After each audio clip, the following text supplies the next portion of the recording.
Hello बच्चों, कैसे हैं आप लोग। दक्ष एजुकेशन लाइव में फिर से आपका स्वागत है। मैं रीजनिंग टीचर संजय कुमार आपके लिए एक क्वेश्चन लाया हूं जो कि एक सीरीज का है, जो मजेदार कहानी की तरह आपको बताएंगे।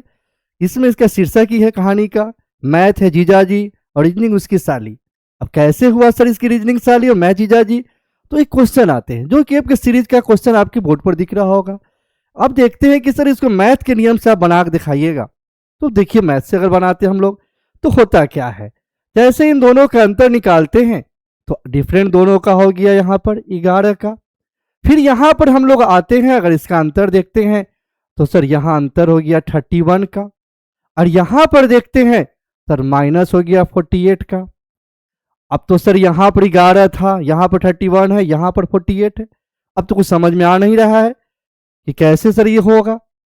अब ये क्वेश्चन फिर हो गया कि सर कुछ अगला क्या होगा, पता नहीं।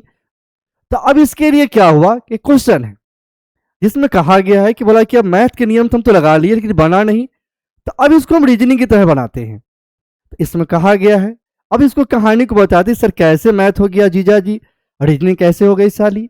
तो अब देखिए क्या होता है कि एक लड़का जो अपने ससुराल गया, वहां पर उसकी 2-3 दिन रह गया। अब उसका उच्छा हुआ घर जाते हैं, तो आने लगा तो पहले अपने घर गया, ससुर जी को बोले हम जा रहे हैं। तो ससुर जी उसके बोले कि नहीं अभी कुछ दिन रुक जाइए। बोला नहीं नहीं बहुत दिन हो गया, काफ़ी दिन हो गया, घर जाते हैं।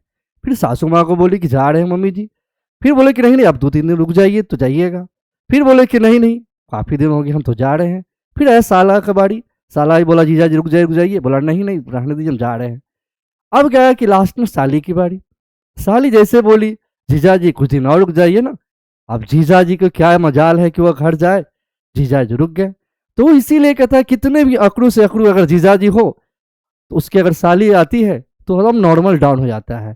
उसी तरह सीरीज जो होता है, कितनों मैथ का नियम लगा दोगे, कितनों बड़ा से भारी मैथ हो, लेकिन रीजनिंग जब लगाते हैं तो बड़ा आसान हो जाता है।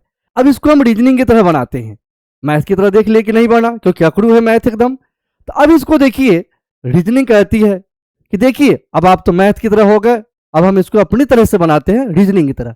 कहता है कि आप जो 52 हैं हम 52 नहीं मानेंगे, इसको मानेंगे हम 25। ठीक, इसके बाद जो यहां पर आपके पास आया जो है 63। अब कहता है भाई 63 नहीं मानेंगे इसको मानेंगे 36। फिर यहां पर आया आपको 94, कहता हम 94 नहीं मानेंगे, इसको मानेंगे 49।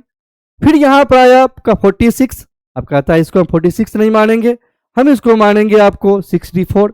अब देखिए बड़ा आसान हो गया होगा, 25 जो कि 5 का स्क्वायर है, ये आपका 36 6 का स्क्वायर है, यहाँ पर 49 7 का स्क्वायर है, यहाँ 64 जो कि 8 का स्क्वायर है। तो सही बात है, 5 का स्क्वायर 6 का स्क्वायर 7 का स्क्वायर 8 का स्क्वायर। तो अगला सही बात है कि बाबू कि 9 का स्क्वायर होगा। 9 का स्क्वायर जानते हो 81 होता है। अब 81 को रिवर्स में लिखा है तो आपका सही बात है, इसका आंसर हो जाएगा 18 जो कि ऑप्शन नंबर ए।